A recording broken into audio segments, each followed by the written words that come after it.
বিশ্বনবী রাসূল সাল্লাল্লাহু আলাইহি ওয়াসাল্লামের স্ত্রী আম্মা জান আয়েশা সিদ্দিকা রাদিয়াল্লাহু তাআলা আনহা আমার নবীজিকে আম্মা জান বললেন, ও আমার স্বামী গো, ইয়া রাসূলুল্লাহ, ইয়া হাবিবাল্লাহ, আপনার উম্মতগুলোকে আপনি কেমনে চিনে নিবেন? আমার নবীজি বললেন, ওরে আয়েশা, লক্ষ লক্ষ ঘোড়ার মধ্যে যদি একটা ঘোড়ার কপালের মধ্যে যদি সাদা চিহ্ন থাকে, তাকে চিনতে সহজ হবে না কঠিন হবে? তুমি বলো তো দেখি, সহজ হবে না কঠিন হবে? সহজ হয়ে যাবে। ঠিক তদ্রূপ আমার উম্মতগুলোকে বাছাই করার জন্য আমার বেশি টেনশন করা লাগবে না। আমার উম্মতগুলোকে বাছাই করানোর জন্য আমার বেশি মাথা ঘামানো লাগবে না।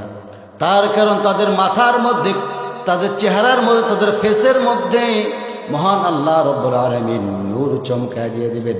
নূরটা দেখে দেখে আমি রাসূল আমার উম্মতগুলোকে বাছাই করে নিয়ে নেব। সুবহানাল্লাহ। আমার ভাইয়েরা, আমার বন্ধুগণ, আমার এক পর্যায়ে বললেন, ইয়া রাসূলুল্লাহ, ইয়া হাবিবাল্লাহ, কিয়ামতের এই বিভীষিকাময় দৃশ্যের মধ্যে সবাই নাকি উলঙ্গ হয়ে উঠবে? আমার নবীজি বললেন, নাম, হ্যাঁ, সবাই উলঙ্গ হয়ে উঠবে। আমার আম্মা জান আয়েশা বললেন, ইয়া রাসূলুল্লাহ, ইয়া হাবিবাল্লাহ, সেদিন আমারও কি একই অবস্থা হবে নাকি হুজুর? সঙ্গে সঙ্গে বললেন, হ্যাঁ, তোমারও একই অবস্থা হবে হুজুর, আমার কি লজ্জা করবে না? সঙ্গে সঙ্গে আমার নবীজি বললেন, ওরা এসে এমন কথা বলতে নাই, এমন কথা বলবে না। সেই দিন মানুষগুলো আসমান দিকে তাকায় থাকবে, কেউ কারো দিকে তাকাইতে পারবে না। তাহলে আজকের এই ভূমিকম্প প্রমাণ করে দিচ্ছে আমরা এখনো ঘুমায় আছি।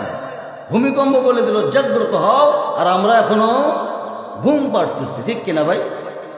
হ্যাঁ, কিয়ামত কখন আসবে? সময় তো নেই। কিয়ামত আসার দেরি আছে, তো তার আগে কিছু লক্ষণ আছে। লক্ষণ তো বলা ঠিক না, লক্ষণ তো হিন্দুদের নাম, ঠিক কিনা? নাকি ভুল বললাম? লক্ষণ, রাম, লক্ষণ, সীতা, আরো না কত কি আছে। এটা হিন্দুদের কালচার, আমরা ওটা বলবো না, বলি ইনশাআল্লাহ। আমার ভাইরা, সেই কিয়ামতের কঠিন ময়দানে আপনাকেও যেতে হবে, আমাকেও যেতে হবে। আমি বলেছিলাম, কোন সূরা তেলাওয়াত করছিলাম? ঝিল ঝাল, মানে কি? ঝাঁকুনি। আজকে তো ঝাঁকুনি দিয়েছেন একটা, কেন দিলেন? বান্দা সতর্ক হয়। তবু কখন দিয়েছে? নামাজের আগে হোক, আজানের আগে, একটাই কথা, নামাজের আগে। বান্দা যেটি করিস না, সতর্ক হয়ে নামাজের দিকে ধাবিত হয়। গত শুক্রবার দিনে কথাগুলো তো বলেছে আমি, ঠিক কিনা? বীর ভাইরা আমার, তাহলে আপনার আমার বসে থাকার সময় আছে? আমাদের সর্বক্ষণ গোলামি করার জন্য যিনি পাঠিয়েছেন তাই তো তাবেদারি করবো আমি, ঠিক কিনা? বীর ভাইরা আমার, শর্ট করে বলে আমি শেষ করে দিচ্ছি। ইদা জুলজিলাতিল আরদু জিলজালাহা ওয়া আখরাজাতিল আরদু আথকালাহা ওয়া ক্বালাল ইনসানু মা লাহা। জোরে বলুন আল্লাহু আকবার।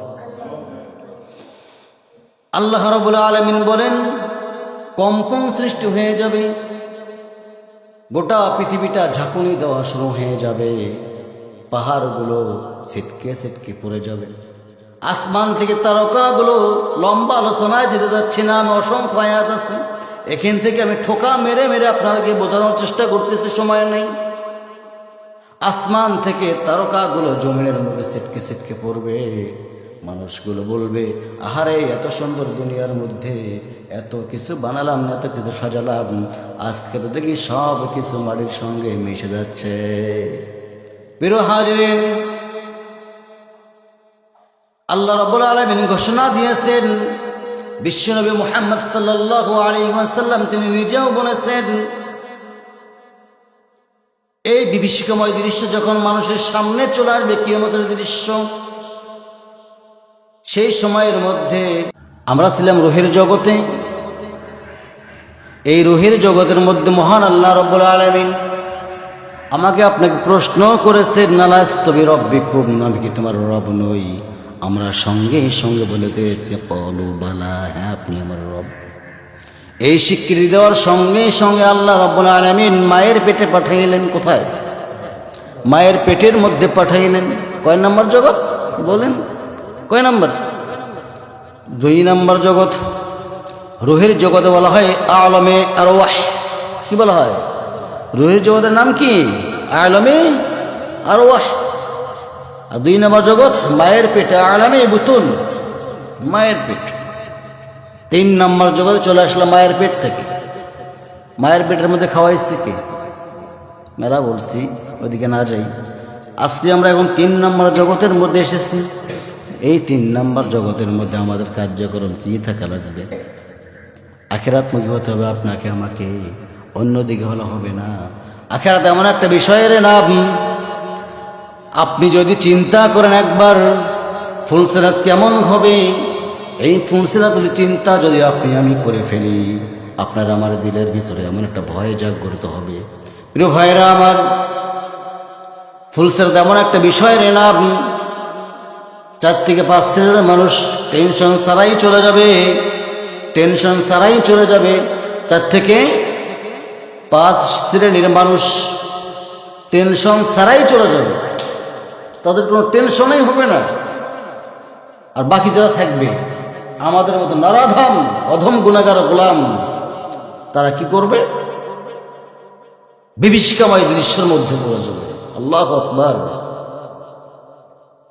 এই ফুলসিরাতের মধ্যে ভাইরা আমার, এই ফুলসিরাতের মধ্যে প্রথম শ্রেণী শুধু পা রাখবে। ফুলসিরাতে কি করবে? শুধু পা রাখবে। পা রাখার সঙ্গে সঙ্গে সে জান্নাতের গেটের মধ্যে পৌঁছে যাবে, বলে সুবহানাল্লাহ। দ্বিতীয় শ্রেণীর মানুষ পা রাখার সঙ্গে সঙ্গে বিদ্যুৎ চমক দিলে কেমন হয়? বিদ্যুৎ যেভাবে চমক দেয় সেইভাবে তারা জান্নাতের গেটের মধ্যে চলে যাবে। প্রিয় ভাইরা আমার, এইভাবে ইমানটা তরুতাজা যাদের আছে, একদম লাস্ট পর্যায়ে যারা, যে দলটা, যে কাতারটা ফুলসিরাতের ময়দা, ফুলসিরাতের সিঁড়ির মধ্যে পার হতে যাবে, ফুলসিরাতের সিঁড়ির মধ্যে যখন তারা পার হবে, কিছু লোক নিচের দিকে দেখবে। যখন নিচের দিকে দেখবে, নিচের দিকে দেখতে দেখতে বিশাল আকারের আওয়াজ সৃষ্টি হয়ে যাবে, যে আওয়াজ আপনি কোনোদিন শোনেন নাই, আমি কোনোদিন শুনি নাই। জাহান্নামের টকবক আগুন নিচের মধ্যে। রাস্তাটা হয় চুলের চেয়েও চিকন। কিসের মতো? একটা মাথার চুলের চেয়েও চিকন হবে, তরবারির থেকেও ধারালো হবে। আল্লাহু আকবার। তাহলে চিন্তা করেন একবার, আপনি আমি কেমনে যাব এই বিভীষিকাময় সময়টার মধ্যে? 50,000 বৎসর সমান এই ফুলসিরাতের রাস্তাটা হবে। সুবহানাল্লাহ বলবেন না? এই ফুলসিরাতের রাস্তাটা 50,000 বৎসরের সমান হবে। কিন্তু যারা পার হওয়ানোর, ওই ফুলসিরাত রাস্তাটা পার হওয়ান, তারা অবশ্যই পার হবে। ইমান থাকতে হবে কি না? হবে না? বলুন তো, ইমান থাকা লাগবে কি লাগবে না? আজকে যে ইমানদার মানুষ দেখতেছি, এমন ইমান থাকলেই তো হবে, ঠিক কিনা? প্রিয় হাজিরিন, যদি আজকে ভূমিকম্পর কথাটা, আজকে শুক্রবার না আজকে ভাই, আজকে ভূমিকম্পর কথাটা যদি আপনাদের এই এলাকার মানুষগুলো চিন্তা ভাবনা একটা বার করত, ভূমিকম্প কেন হয়, অবশ্যই অবশ্যই তাই তখন বাড়িতে বসে থাকতো বলে থাকতো না। আমার ভাইয়েরা আমার, তাহলে আমাদের এখান থেকে শিক্ষা একটা অর্জন করতে হবে। সেই শিক্ষাটাই হলো আজকে যে ভূমিকম্প হইল, এই ভূমিকম্পের মূল কারণ হলো দুনিয়ার চেয়ে আখিরাত বেশি। প্রিয় ভাইয়েরা আমার, দুনিয়া তোমার তো বাহ্যিক একটা সময়। কি সময়? বাহ্যিক ক্ষণস্থায়ী সময়, চিরস্থায়ী নয়। চিরস্থায়ী দুনিয়াটা নয়। আমি যে বলেছি অদ্দুহা ওয়াল লাইলি ইযা সাজা মা ওয়াদ্দাআকা রাব্বুকা ওয়া মা ক্বালা, এখানে বলা হয়েছে হে রাসূল আপনি টেনশন করবেন না, আমি আপনাকে বিশ্রামের জন্য দিয়ে যদি সময় থাকতো আমি বলতাম পয়েন্ট আকারে ওয়ালাল আখিরাতু খায়রুল লাকা মিনাল উলা, আল্লাহ রাব্বুল আলামিন বলে, হে রাসূল আপনি জানিয়ে দেন দুনিয়ার চেয়ে আখিরাত শ্রেষ্ঠ, সেটাই অবশিষ্ট। মহান আল্লাহ রাব্বুল আলামিন এত সুন্দর করে বলেন, ওয়ালাল আখিরাতু খায়রুল লাকা মিনাল উলা। আল্লাহু আকবার। আমার ভাইরা, এই পৃথিবীর জমিনে সব কিছু শেষ হয়ে যাবে। আদ-দুহা ওয়াল লাইলি ইযা সাজা, এটা বিশ্বনবী মুহাম্মদুর রাসূলুল্লাহ সাল্লাল্লাহু আলাইহি ওয়াসাল্লামের শানে অবতীর্ণ হয়েছে। বেশ কয়েকদিন আমার রাসূলের কাছে ওহী নাজিল হচ্ছে না। এক পর্যায়ে উম্মে জামিলা আমার নবীজিকে বলে ফেললেন, ও মুহাম্মদ, তুমি নাকি আল্লাহর নবী, তুমি নাকি আল্লাহর পয়গম্বর, তোমার কাছে ওহী কেন আসে না? আমার নবীজি বললেন, আজকে বলবো না, আগামীকাল বলবো। এইভাবে বেশ কয়েকদিন চলে যাচ্ছে। আমার নবীজির কাছ থেকে একটা কথা মুখ দিয়ে বের হয় নাই। সেই কথাটা বের হয় নাই হলো ইনশাআল্লাহ, আগামীকাল বলবো ইনশাআল্লাহ। এই কথাটা বের হয় নাই। এই কথাটা বের না হওয়ার কারণে আমার নবীজি একটু চিন্তায় পড়ে গেলেন, ওহী নাজিল বন্ধ হয়ে গেল নাকি। এক পর্যায়ে যখন দ্বিতীয় দিন বলেছিল উম্মে জামিলা, আবুল আহাবের স্ত্রী, কেটা জোরে কর, আবুল আহাবের স্ত্রী উম্মে জামিলা, আবুল আহাবের স্ত্রী উম্মে জামিলা আমার নবীজিকে টার্গেট করে বললেন, ও মুহাম্মদ, আমরা বেশ কয়েকদিন ধরে দেখতেছি প্রতিদিন তুমি কোরআন তেলাওয়াত করো, আর কিনা তুমি তেলাওয়াত করো না, তেলাওয়াত করো কিন্তু নতুন কিছু বলো না কেন? সঙ্গে সঙ্গে আমার নবীজি বললেন, আগামীকাল বলবো ইনশাল্লাহ শব্দ বলেন নাই। দেখেন ইনশাল্লাহর গুরুত্ব কত বড়, কত দাম।